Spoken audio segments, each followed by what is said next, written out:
Welcome to whistle.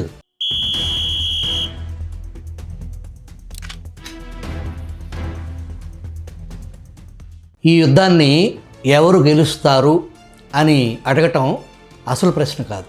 సరైన ప్రశ్న, ఈ యుద్ధంలో ఎవరి వ్యవస్థ ఎక్కువ కాలం నిలబడుతుంది.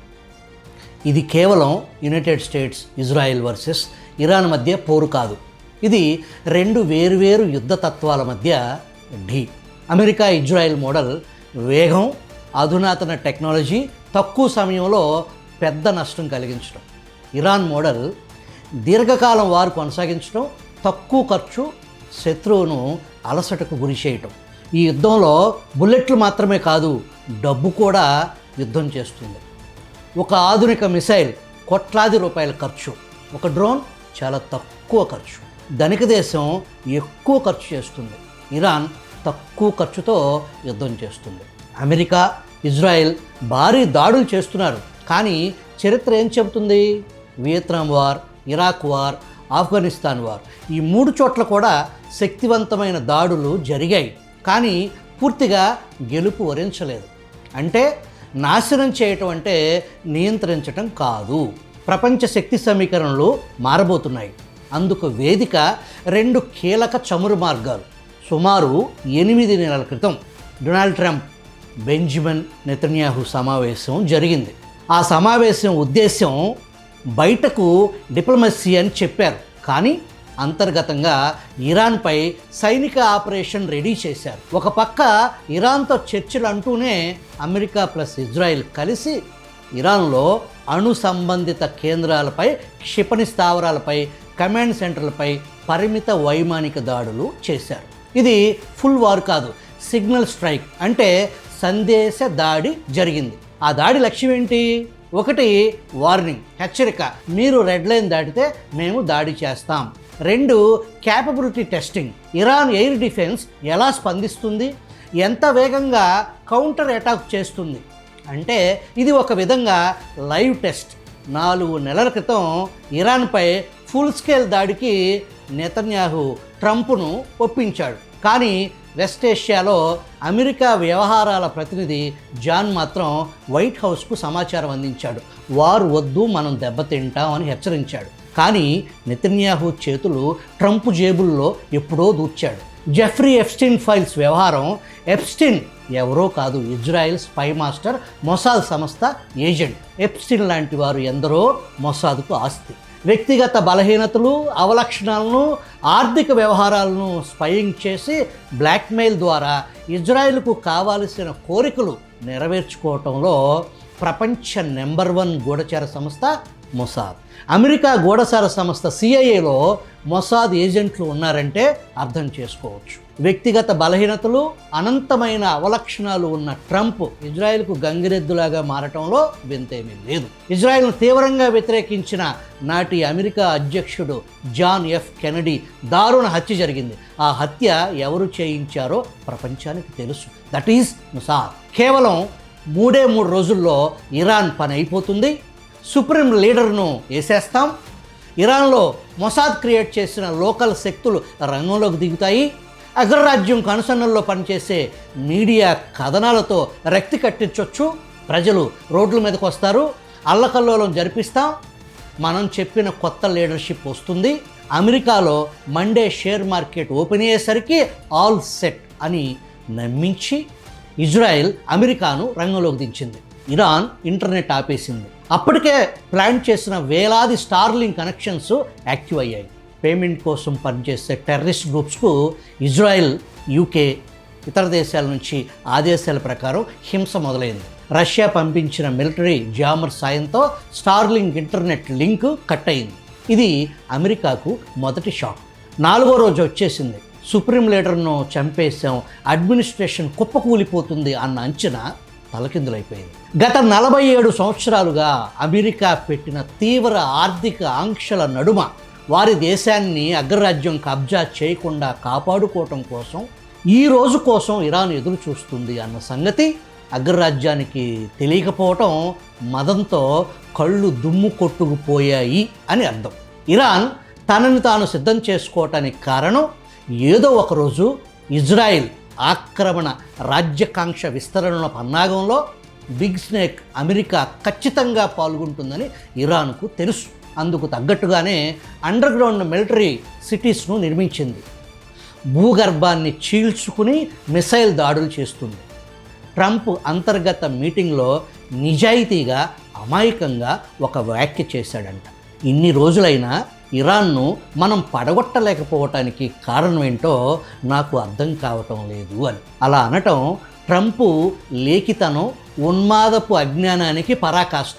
అమెరికాకు చెమటలు పట్టించే అసాధారణ ప్రణాళికతో ఇప్పటి వరకు ఈ వార్లో పైచేయి సాధిస్తూ వస్తుంది ఇరాన్. ఎస్కలేషన్ డామినెన్స్ అమెరికా తట్టుకోలేకపోతుంది. వగరబోతు అమెరికా చరిత్రలో ఒకే ఒక్క ఎయిర్ బేస్ను టచ్ చేసిన దేశం జపాన్. డిసెంబర్ 8, 1941లో ఫిలిప్పైన్స్లో అమెరికా బేస్ను కొట్టింది. 85 సంవత్సరాల తరువాత ఇరాన్ యుఎస్ బేస్లు 1 కాదు 2 కాదు, వెస్ట్ ఏషియాలో ఉన్న అన్ని యుఎస్ బేస్లను ధ్వంసం చేసింది. ఇక్కడ ఒక కీలక పరిణామం జరిగింది. అమెరికాకు వెస్ట్ ఏషియాలో అతిపెద్ద ఎయిర్ బేస్ ఇరాక్లోని బాగ్దాద్. అంతేకాదు, ఇరాక్ ఆర్థిక వ్యవహారాలు మొత్తం అమెరికా చేతిలో ఉంటుంది.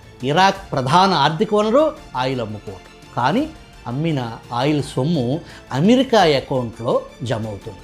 అమెరికా దాని వాటా అది తీసుకుని మిగిలిన సొమ్ము ఇరాక్ ఇస్తుంది. అటువంటి కంట్రోల్ దేశంలో రెబల్స్ అమెరికాకు వ్యతిరేకంగా దాడులు చేస్తున్నారు. 24 గంటలు సీజ్ ఫైర్ను అభ్యర్థించి అమెరికా బలగాలు అక్కడి నుంచి జోర్డాన్ పారిపోయి దాడులు చేస్తున్నారు.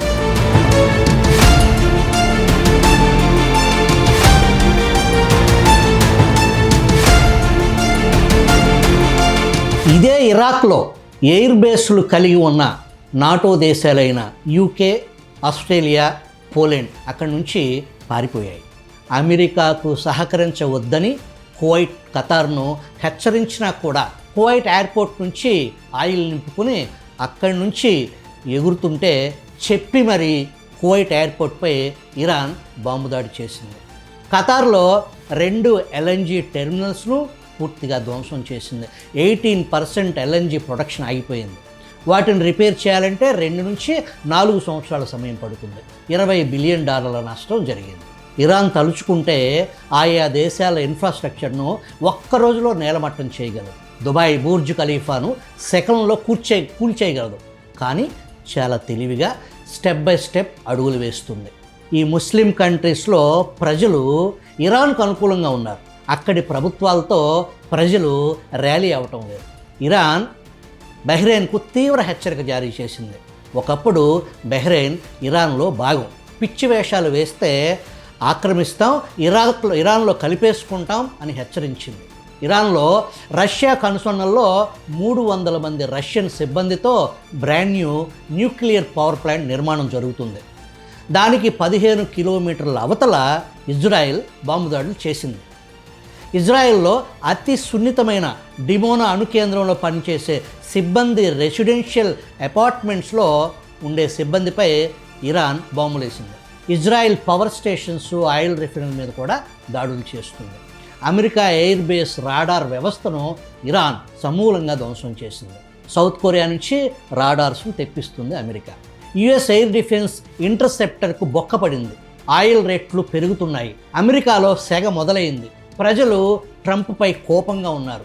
ప్రతి సోమవారం షేర్ మార్కెట్ ఓపెన్ అయ్యే ముందు క్రూడ్ ఆయిల్ పెరగకుండా ఉండేందుకు అబద్ధాలు, కారు కోతలు పూయటం, క్రూడ్ రేటు కొంత తగ్గటం, సాయంత్రానికి ఇరాన్ మీడియా చర్చలు లేవు, బొక్క లేదు అని ట్రంప్ వ్యాఖ్యలను ఖండించగానే క్రూడ్ రేట్ పెరగటం, ఈ తంతు 4 వారాల నుంచి జరుగుతుంది.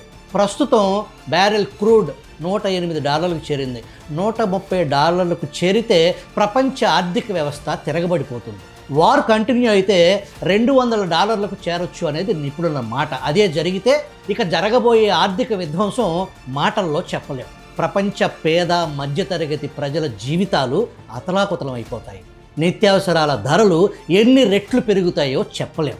ట్రంప్ ప్రెస్ మీట్స్ వాగుడు కారణంగా క్రూడ్ ధర తగ్గుతుంది అని న్యూయార్క్ కేంద్రంగా పనిచేసే బెట్టింగ్ సంస్థ పాలీ మార్కెట్లో ట్రంప్ క్యాబినెట్ సహచరులు బెట్టింగ్ చేస్తూ ఒక్క రోజులో $1 బిలియన్ సంపాదించిన ప్రజాప్రతినిధులకు ఏ పేరు పెడదాం? ఒక పక్క చైనా తన రిఫైనరీల నుంచి ఎగుమతులు ఆపేసింది, తన ప్రజలకు ఎటువంటి ఇబ్బందులు కలగకుండా చూసుకుంటుంది. మన దేశం నుంచి నేటికి యథేచ్ఛగా ఎగుమతులు చేస్తూ ఆయిల్ కంపెనీలు లాభాలు మూట కట్టుకుంటున్నాయి. మరొక పక్క ఎగుమతులు ఆపమని చెప్పాల్సిన కేంద్ర ప్రభుత్వం ఎగుమతులపై పన్నులు పెంచుతున్నామని ప్రకటించి సొమ్ము చేసుకుంటుంది. మరొక పక్క ఆయిల్ కంపెనీ డీలర్లకు 5 నుంచి 7 రోజులు సాధారణ క్రెడిట్ పాలసీ ఉంటుంది. ముందుగా ఎవరు డబ్బులు చెల్లిస్తే వారికే ఆయిల్ పంపిస్తామని అనటంతో హైదరాబాద్ లాంటి నగరాల్లో కొన్ని బంకుల్లో నో స్టాక్ బోర్డులు కనిపించాయి. ఈ దేశ ఆయిల్ కంపెనీలకు ప్రజల పట్ల ప్రేమ ఇది. మందలించాల్సిన కేంద్రం పన్నులు పిండుకునే పనిలో బిజీగా ఉంది. ఇప్పటికే ఆస్ట్రేలియా, న్యూజిలాండ్లో కార్ల నుంచి పెట్రోల్ దొంగతనాలు మొదలయ్యాయి. రానున్న రోజుల్లో యూరప్ అత్యంత దుర్భర పరిస్థితి చూస్తుంది. ఫిలిప్పైన్స్, సౌత్ కొరియాలో పిల్లలకు ఆన్లైన్ క్లాసులు, వర్క్ ఫ్రమ్ హోమ్ లాంటి ఆదేశాలు అమల్లో ఉన్నాయి. ముందు చూపు లేని మన ప్రభుత్వాలు మీ సావు మీరు సావండి అంటాం ఖాయం.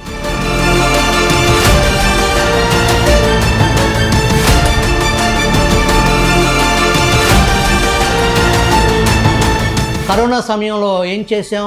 కంచాలు మోగించి మన అజ్ఞానాన్ని ప్రపంచానికి తెలియజేశాం. కొంతమంది చిల్లరగాళ్ళు అప్పుడే రంగంలోకి దిగారు. గ్యాసు పై ద్వారా వండిన పదార్థాలు అనారోగ్యం, కట్టెలు పిడకలతో వండిన వంట ఆరోగ్యం అని గౌరవనీయ మూర్ఖుల నుంచి ఇంతకంటే మనం ఏమాసిద్దాం?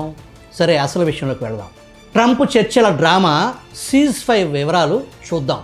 ఇరాన్తో చర్చలకు అమెరికా, పాకిస్తాన్, ఈజిప్ట్, రష్యాతో సంప్రదింపులు జరిపింది. ఇరాన్తో మాట్లాడి సీజ్-ఫైర్కు ఒప్పించమని. అందుకు ఇరాన్, సీజ్-ఫైర్ నువ్వు అనుకున్నప్పుడు అవ్వదు, మాకు అనిపించినప్పుడు ఆపుతాం అని తేల్చి చెప్పింది. నష్టపరిహారం చెల్లించాలని డిమాండ్ చేసింది.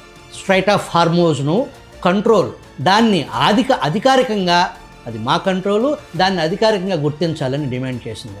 ముస్లిం దేశాల్లో ఉన్న అన్ని యుఎస్ బేస్లు ఎత్తేయాలని, లెబనాన్, పాలస్తీనా అంశాలు కూడా మన చర్చల్లోకి రావాలి అని డిమాండ్ చేసింది. ఈ డిమాండ్స్కు ఒగరబోతు అమెరికా తల వంచదు. So this war will be unending war. ట్రంప్కు అప్పర్ హ్యాండ్ కావాలి. స్ట్రాటజీ లేకుండా కార్నర్లో ఉండిపోయాడు. మరేం చేయాలి? అమెరికా ప్రజల్లో సెంటిమెంట్ రగిలించాలి. కార్గో ఐలాండ్ స్వాధీనం కోసం ట్రంప్ ట్రూప్స్ను పంపిస్తున్నాడు. నిజానికి టార్గెట్ కార్గో ఐలాండ్ కాదు, స్ట్రైట్ ఆఫ్ హార్మోజ్ ఎంట్రీని స్వాధీనం చేసుకోవాలనే ఆలోచనతో అమెరికా దళాలు ఆల్రెడీ బయలుదేరాయి. ఇది చిన్న విషయం కాదు. ఇరాన్ సబ్మెరైన్స్ చుట్టూ ల్యాండ్ మైన్స్, డ్రోన్స్తో సిద్ధంగా ఉంది. చాలామంది అమెరికా సైనికులు మరణించే అవకాశం ఉంది. మరి ట్రంప్కి ఈ విషయం తెలీదా? తెలుసు. మసకబారుతున్న ట్రంప్ ప్రతిష్ట పెరగటానికి, అమెరికా ప్రజల్లో భావోద్వేగాన్ని రగల్చటానికి, అమెరికా సైనికుల నరబలికి ట్రంప్ సిద్ధపడుతున్నాడు. ఈ తరుణంలో హార్మోజ్ జలమార్గంతో పాటు ఇరాన్కు అవతల వైపు ఉన్న రెడ్ సీ, సూయిజ్ కెనాల్ దగ్గరలో యోమన్ దేశ సరిహద్దు జలమార్గం, జాబెల్ మండేబ్ జలసంధి, దీన్నే గేట్వే ఆఫ్ టీయర్స్ అని పిలిచే ఈ మార్గం ద్వారానే సౌదీ అరేబియా ఆయిల్ రవాణా చేస్తుంది. అక్కడ హూతీస్ తెగ రంగంలోకి దిగుతుంది, ఆ మార్గాన్ని మూసేస్తుంది. ప్రపంచ ఆయిల్ మార్కెట్ 30% రవాణా మార్గం ఇరాన్ కంట్రోల్లోకి వెళుతుంది. ఇటువంటి దారుణమైన పరిస్థితుల్లో భారత పాత్ర, ప్రపంచ ఆర్థిక వ్యవస్థ ఏ రకంగా కుదేలు అవ్వబోతుంది మరొక 1-2 వారాల్లో స్పష్టత వచ్చే అవకాశం ఉంది.